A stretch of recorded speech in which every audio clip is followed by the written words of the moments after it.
it is literally impossible to say, okay, everybody, we figured out the diet. If everybody eats these vegetables or these meats or these combinations of foods, you'll have the perfect microbiome. That is never, ever going to happen.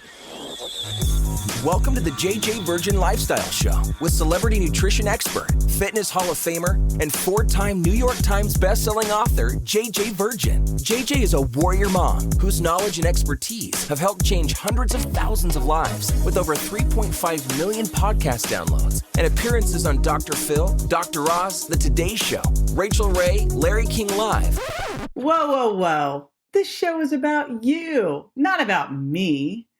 I want to help you find practical, real-world ways to dial in your health and mindset so you can finally lose that weight and feel strong and energized. Stop settling for less than your personal best. It's time to find out how to look and feel better than ever. And I'll be right here with you the whole way.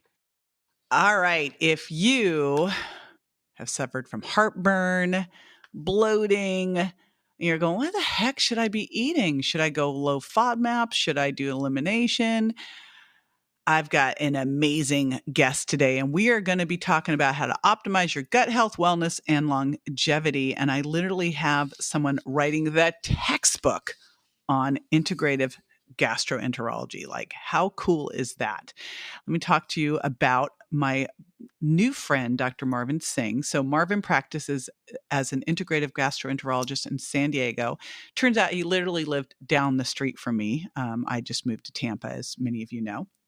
He's a diplomat of the American Board of Integrative Medicine, board certified internist and gastroenterologist, and trained by Dr. Andrew Weil. And he is also a voluntary assistant clinical professor at UCSD. And prior to that, he was an assistant professor at UCLA, go Bruins, rah, my alma mater, and an assistant professor at Johns Hopkins. He is the co-editor of the textbook of Integrative Gastroenterology, second edition, and he is also a distinguished speaker with the American Academy of Anti-Aging Medicine, A4M, and a bunch of other cool places. So I was like going, oh my gosh, literally getting the guy who's writing the textbook on this. It is super cool. And I am very excited to share him with you. Now, before I do that, though, I also want to do a shout out to Trevor Hotlanta too. She left a 5-star review on Apple Podcasts saying, super informative show. I love the show. Great topics, easy to listen to, and just plain good content. Of course, today will be no different. And again, I'm super excited to share Dr. Marvin Singh with you. But before I do, I want to share one other cool thing with you.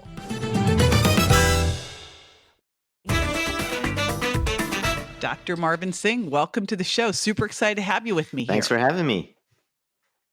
All right. Now, I was excited because you reached out and I'm like, this guy is a badass. I'm saying it. I never say any swear words, but I couldn't think of a better thing. I'm like, rock star badass. He is. And I love anything to do with GI stuff. So I was like, yes.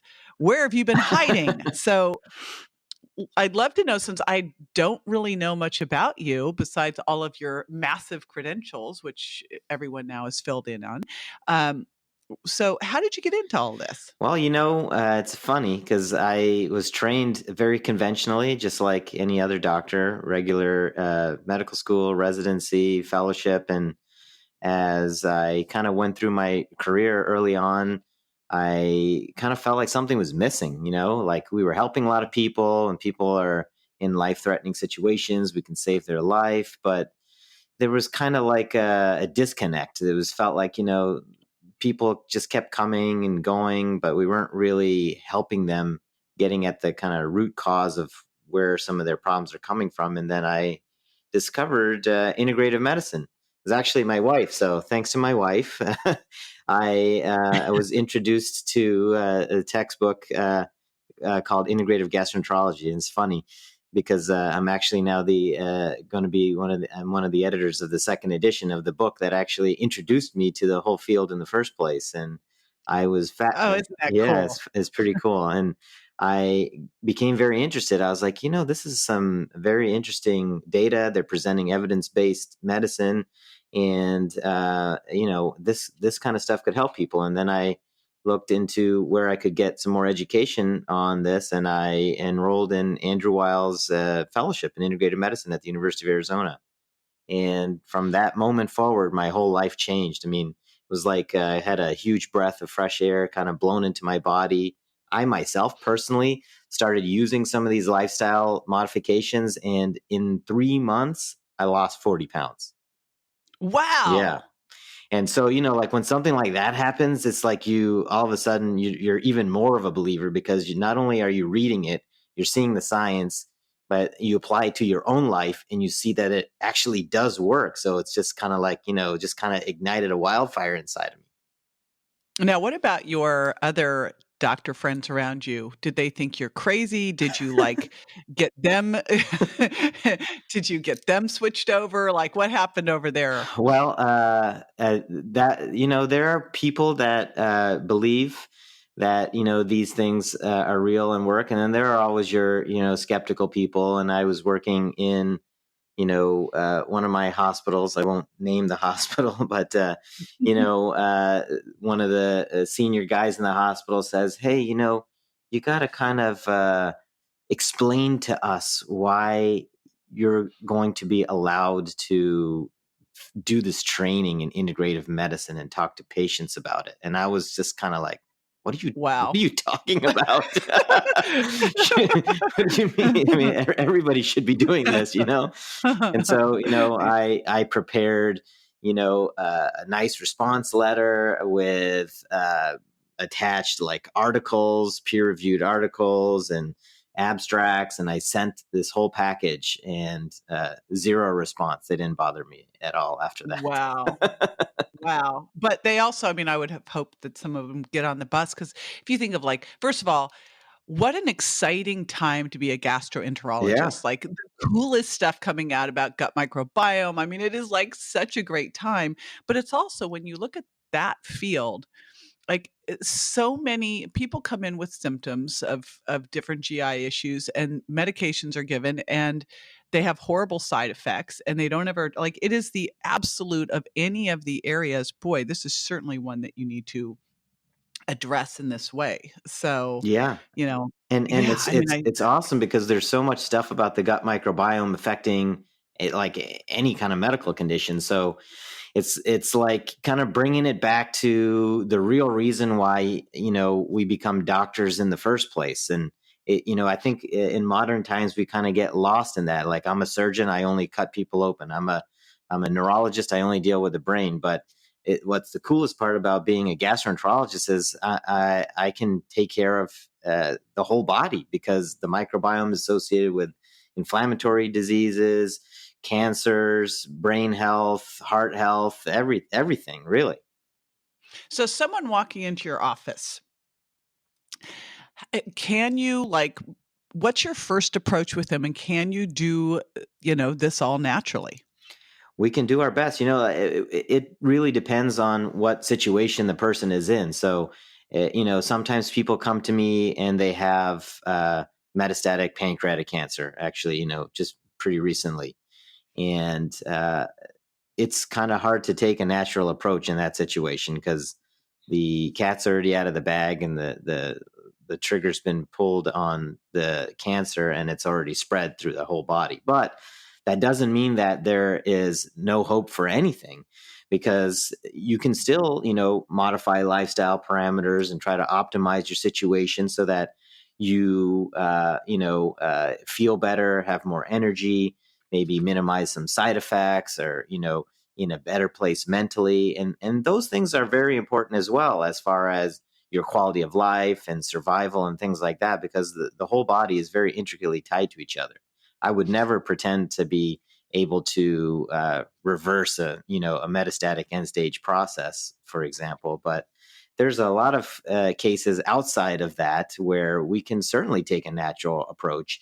And I tell people, what's funny is in medical practices, we often have pharmaceutical reps come, visit the office and bring samples. And we need all that because it's good to give people samples of stuff. But they always ask me, are you using our drug? And I kind of, it's like a kind of standard line. I chuckle and I say, not really, because Trying not to. I don't prescribe much really, unless I have to.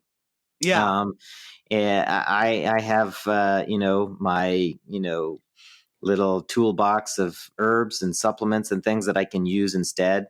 And it does very well. I mean, heartburn, Yeah, SIBO, I was just gonna bloating. ask you Yeah. about some of those. Let's start, like, Yeah. breaking down some of them because, again, heartburn, like, Yeah. this is one that just kills me because you get people who've been on these chronic acid blockers not Hmm. realizing what that can do to you in terms of even things like bone density, right? So, Yeah. let's tackle heartburn because it's so common.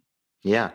Heartburn, is so common. And now we have these medicines called proton pump inhibitors, or PPIs, that are available over the counter. You don't even need a doctor's prescription for them anymore. And, some might look at that as convenient and easy, but that's actually probably not a good thing because people just pop them like no tomorrow without thinking about it. Yeah, and what And do there's they a, do? What are some of the yeah. side effects? Yeah, so I mean, B12 deficiency, magnesium deficiency, osteoporosis, which means weakening of your bones, and one of the other important things to think about is imbalance of the gut microbiome. The microbiome is the trillions of bacteria and other microorganisms that live inside of our digestive tract, and they are really the ones that are responsible for modulating our whole health and how we interact with our environment and the rest of our body.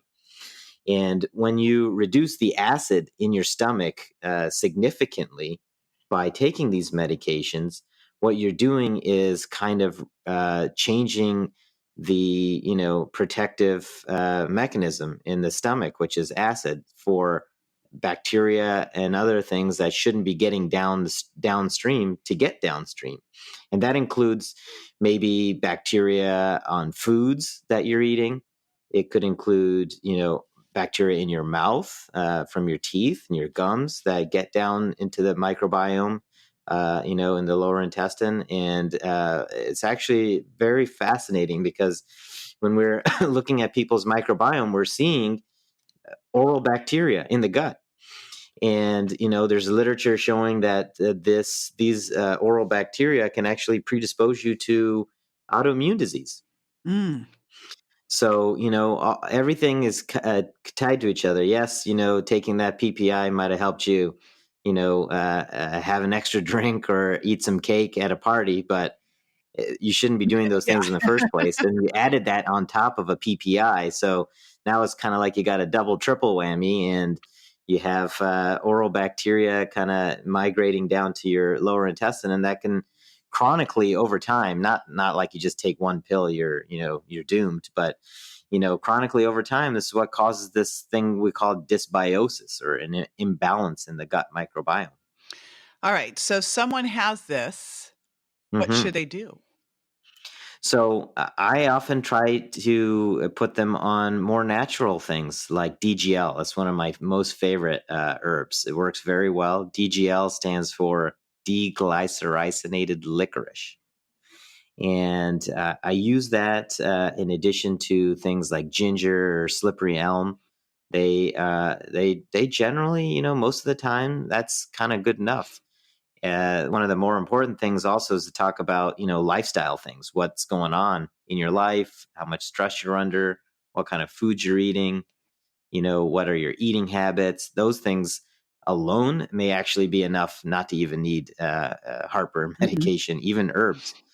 A lot of people eat before they go to bed, and they fill the stomach up and then they lie down and they have heartburn at night and they can't go to sleep. Hopefully, no And one listening that's does that anymore because we have, like, yeah. dra like, one of the simplest things you can do, and I always say, Marvin, like, it would be perfect. What houses should have is like, the way to lock down your kitchen after dinner so that you just cannot, Yeah. like, with an armed guard, alarm system, the whole bit, like security cameras, you cannot get yourself in there because shutting it down 3 to 4 hours before bed, one of the single and not going to bed later either. They all know that.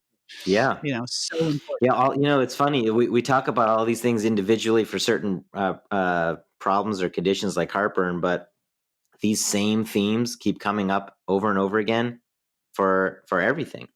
We know that, when you're not sleeping right, your microbiome gets off because changes in circadian rhythms can alter your microbiome. We know that intermittent fasting is good for our metabolic health and can help reduce inflammation and help with weight loss and your metabolism and blood sugar levels. And these are the same kind of themes we're talking about here for heartburn.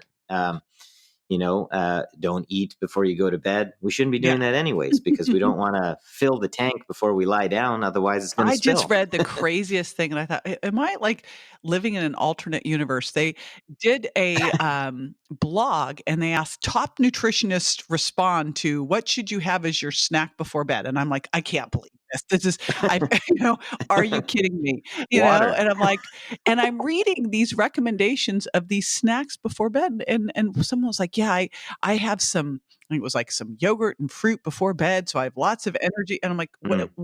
Mm. What? Lots of energy for what? You're sleeping, like you're supposed to be healing. Yeah. Just craziness that's out there still that we should have like this evening snack. So but Yeah. it is interesting. I would put people on the virgin diet, and Yeah. we were doing it when I initially started really bringing it out to the world, was being used for weight loss, which was like this novel thing that elimination diet could help with weight loss. But the other symptom, the side effect, I always love that when you use diet and supplements, you tend to have side benefits. But the side benefit was all of a sudden I was hearing, oh, I don't have heartburn anymore. So it is crazy that Yeah. when you can look at things like stress and when you eat and what you're eating, you can start to shift these things. And like you mentioned, SIBO. So let's dive into that one too. What are you Uh-huh. seeing with that, and how are you working through that?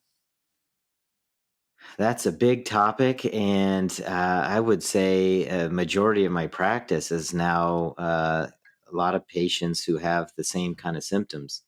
And I think SIBO is kind of like an epidemic And why problem, do you think so? Like, based what's on going on? at least my clinical experience. I think it has to do a lot with food choices and lifestyle choices that we make, on a day-to-day basis, particularly in this country, where fast food and quick, easy answers or alternatives are preferable because everybody's on the go.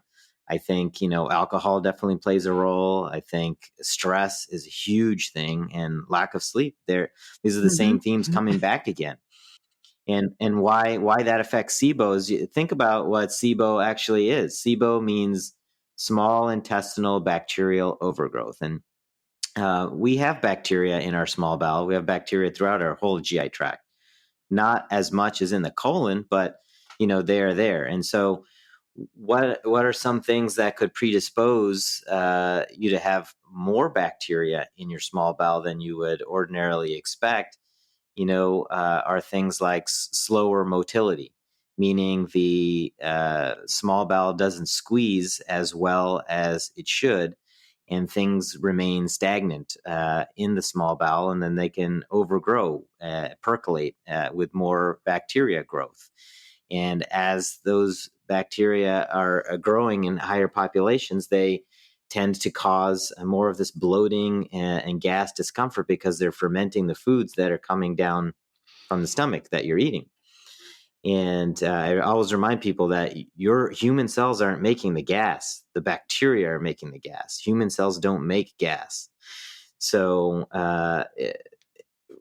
it's things like stress and food choices that actually can slow down the motility of the gut. So it's all kind of related to each other. If you're under a lot of stress, for example, the bowel's not going to squeeze as it should, because signals are going to your gut that there's some danger, there's something bad going on. So blood is going to shunt away from the digestive tract and go to other parts of your body, like your brain and your extremities, because your body is just preparing to do something, even if there's really nothing to do. Your body doesn't know all that.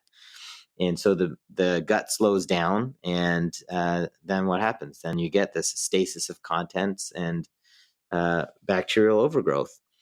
And it's very common, and a lot of things, there's a lot of people take pain medications as well. You hurt your arm or your back and you start taking opiate pain medications, and that also slows down the motility of the digestive tract. So So there's a what does lot of someone different do about reasons. it?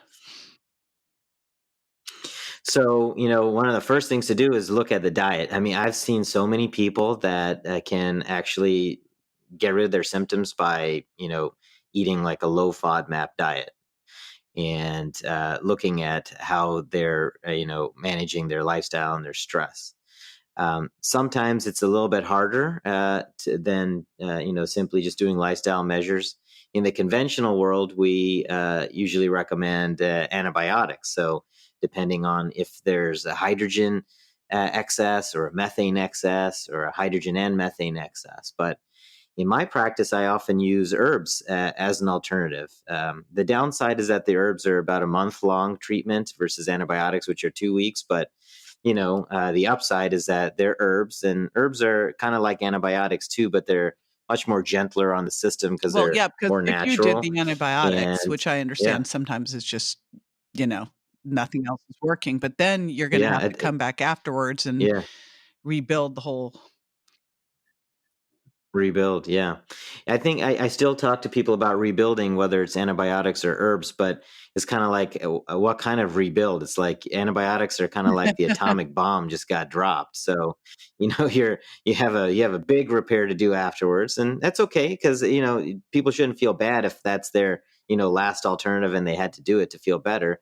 Because I've seen people who were very headstrong on wanting to do natural therapies and they didn't work and they ended up taking the antibiotic, and they were real nervous about it, and we worked real hard at kind of getting the microbiome back to balance, and they're doing very well. But if we can try to use herbs, that's usually the preference, and people do very well with the particular combination. There's actually published literature on herbs versus antibiotics in SIBO. 2014 study that was published compared a couple of different herbal regimens against antibiotics and found them to be equivalent. So Wow. from my perspective, I find no reason whatsoever not to use herbs as long as there's no And which are contraindication or the something. top herbs you're seeing that do the best? So I use the regimen that was outlined in the study, and they used a couple of different proprietary formulas from a couple different companies. The one that I find that's the most responsive is Candibactin AR and Candibactin BR. So I use those sometimes in combination with alicillin, depending, if there's methane, and sometimes we use other kind of herbs to support symptoms and digestion, like enzymes and things like that. But those are kind of like the core parts of the herbal treatment. It works So very let's well. dive in kind of as a wrap up, because I think the biggest question people always want to know is, well, what should I eat? And I think it goes Yeah. past, and I'm excited about this because for years it was like what, and I think it's what, when, how. There's so much more to it. It's not just what you're eating, but it's definitely when you're eating.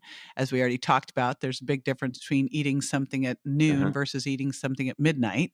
Um, in fact, I have one client, and she's like, Exactly. been struggling. I go, well, you stay up too late at night, you eat it late at night, like until you stop doing that, nothing's going to move, babe. And she's like, Yeah.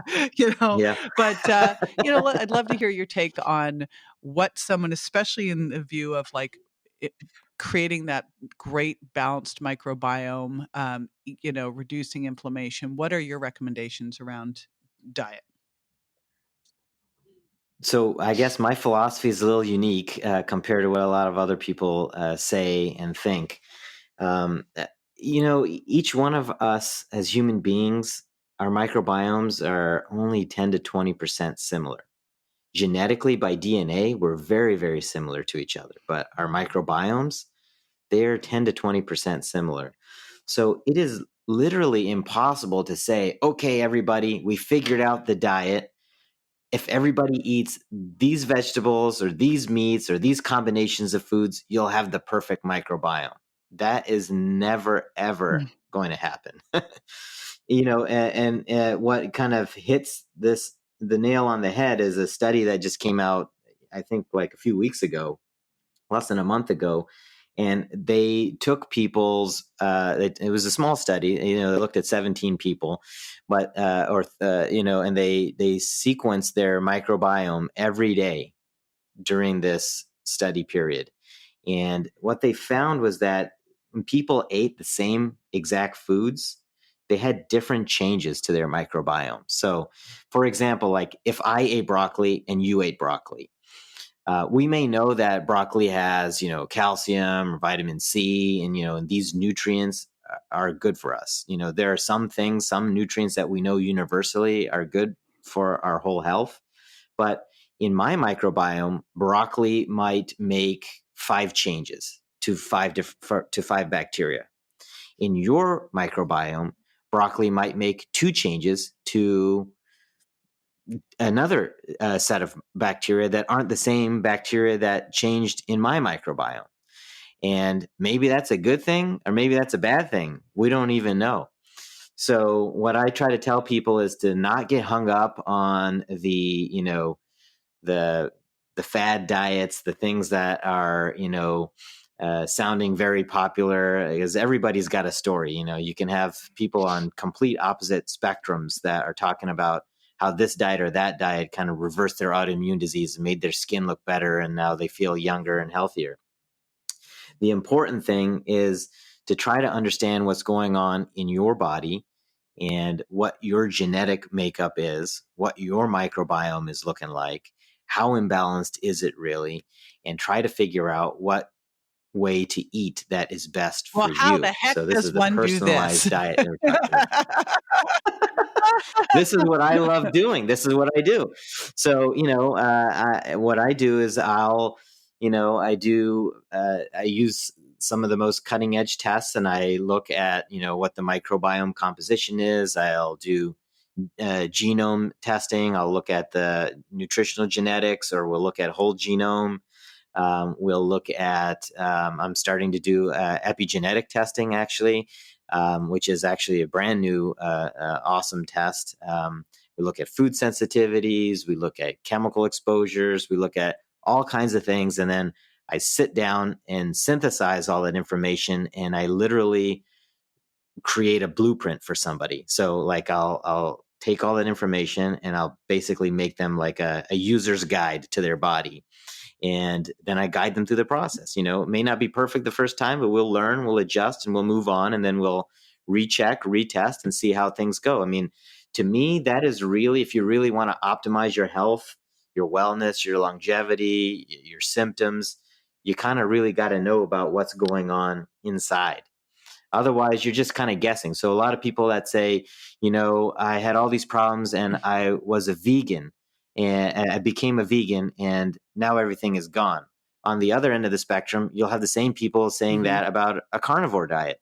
I had all these problems and I was a vegan, and now I became a carnivore, which is complete opposite of that. And all my problems got reversed.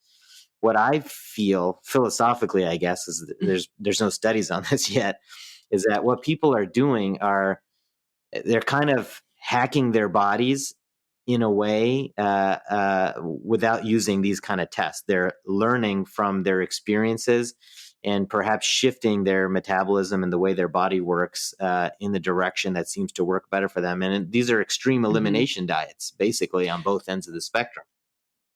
And then you have people saying the same thing about stuff in between. So people pocket into different categories based on their experiences. But at the end of the day, you really, really don't know what's happening inside.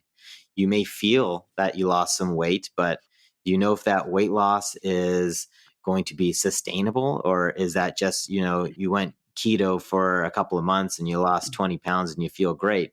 But how are you going to be in 20 years? Can you be keto for 20 years? Is that sustainable? So the only way to really know how you should eat and how you should live is to really understand what's going on inside of your body, because that's the only way that you can be flexible and sustainable. Human beings aren't, stone rocks that, it's going to be this way and it's going to look like this forever. Your environment changes, stressors change, exposures change. There could be a fire in San Diego, knock on wood, tomorrow, and all our microbiomes might change because we inhaled the smoke. And maybe I was healthy being a vegan yesterday, but today I can't eat any vegetables. Things are different. Things change. The human body was meant to be flexible and adaptable. That's why we've made it so many centuries as a species. And so in order to really kind of know how you want to eat in the long run, I feel you have to kind of know what's going And that on makes inside. so much sense. Look Well, under the I hood. love that. I mean, that's kind of if I do write one more diet book, the diet book will be that we should use diets therapeutically to learn something about ourselves and to make some shifts and pull that Yeah. information that's working into our everyday way we eat, which needs to be a different word than diet.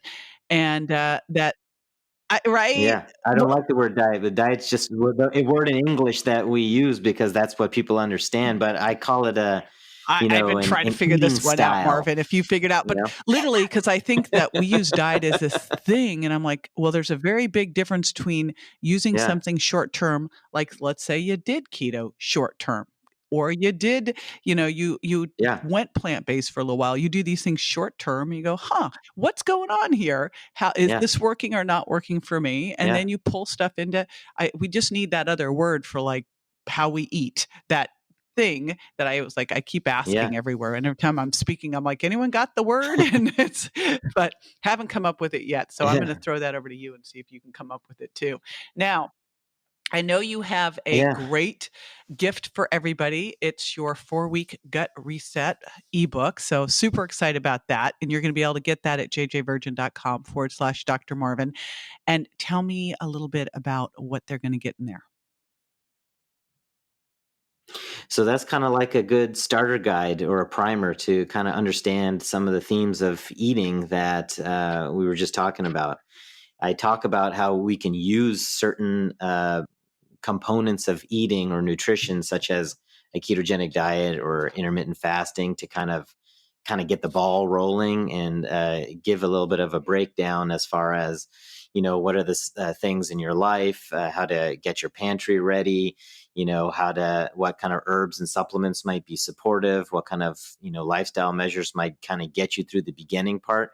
Because no matter if you're on a quote unquote diet or an eating lifestyle, there is a beginning to it if you're not doing anything right now. And that beginning can be more of the therapeutic style of eating. But ultimately, that's not going to be what you do for, 100 years, because we're not, we want to make sure that we are eating and allowing ourselves to eat and live in a flexible and sustainable way.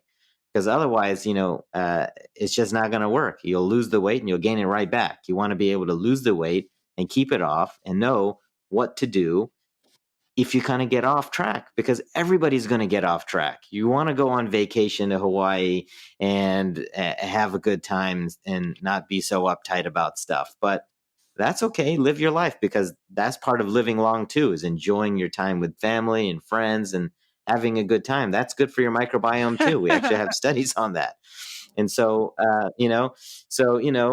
when you come back, get back on track. We want to be flexible and sustainable. We don't want to beat ourselves up over making a mistake or having a cupcake on our birthday. You got to live your life, but just don't eat cupcakes every day. And when you only eat cupcakes on your birthday, or we had a big Palm Springs getaway with a bunch of women, and we had rosé. I was like, going, here we are, we're getting IVs in a movie theater, watching chick flicks, having rosé all day and eating gluten-free cupcakes. And I was like, but you know what? It's like, it was fun for a little while, and then you're like, ugh, give me some broccoli. So, that's the other good news, is that, like, but we don't even really want that stuff. So, I love everything you've said. This is fantastic information. It's doable. And I love that you've ended with that. Hey, you're going to go on vacation or have your birthday, and it's fine. That's not what's going to determine your long-term health. It's what you do on the, consistent basis. Yeah.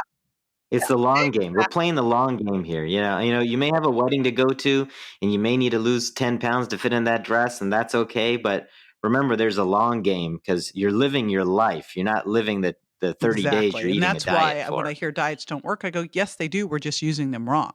You're using use something short term and Yeah. see what works in it for you. And none of it may work. Some of these things like, Yeah. super plant-based raw foods diet would not work for me. I can tell you, I would be like, I would clear the Mhm. room. So, all right. Enough said on that. So again, I want to remind everybody, jjvirgin.com/Dr. Marvin. You'll be able to grab that ebook, The 4-Week Gut Reset, so you'll know right where to get started. And Marvin, thank you so much. I'm so glad you hunted me down. You are just a treasure. I Yeah. appreciate you. Yeah. Thanks for having me. I appreciate it. It was I'm going to fun. take my top action step from today and give you a little challenge. So stay with me. All right. So this is where I give you my top takeaways and throw down a challenge. And you can imagine that I was kind of giddy as I was interviewing Marvin, and he was saying all of this stuff about how, we really have to dial this in and personalize it for the person, because that is everything I'm about is really you being your own personal health detective and figuring out what works for you and what doesn't. And he talked about a lot of great guidance with different tests, everything from gut microbiome tests to genetic tests. And it is exciting, and food elimination, and of course, food sensitivity tests. It's exciting how much more is coming out now and how much more we know. But, you go back to still the single most powerful thing is how you feel, and really connecting to the dots between what you're eating or, what's going on in your life and how you're feeling. So my big challenge to you, and you've heard me do this before and I'm doing it again, is food journal. Now, why do I keep hammering on about food journals? First of all, they are so powerful for helping you make shifts in your life. So you can never beat this, just the recording, what you measure and monitor, you can improve, setting those specific goals. But the reason I really love food journals here is it allows you to look back and go, all right, I was eating this and I feel this way. So it's a really useful tool to help you connect the dots between what you're eating and how you feel. Super important. I also want to remind you to grab Dr. Marvin Singh's ebook, The 4-Week Gut Reset, and you can get that at jjvirgin.com/Dr. Marvin. Great show notes there as well. And subscribe if you haven't done it yet, because I don't want you to miss any of this goodness. And now that we're moving into season 2, we've got interviews, we've got solo episodes, we've got Friday Q&A. So you do not want to miss out. So make sure you subscribe while you're over there. If you have not given a review yet, give a review. Let me know what you think. Let me know if there's something you want to hear about. Totally open. This show is our show, right? And when I say our show, I mean yours and mine and everybody out there, so you can share as well. Takes a village to create and produce a podcast. I'm sitting over here in my studio, but there's a whole lot more that goes into it. And we want to make sure that when we're taking the time, that we're doing what you are looking for and providing the best information out there that you can put into immediate practice in your life to up-level your health. All right. Take care. I'll see you next time. That's all for this episode of the JJ Virgin Lifestyle Show, which marks another step towards a healthier body and mind. Don't forget to rate, review, and subscribe to the show, and we'll talk to you next week.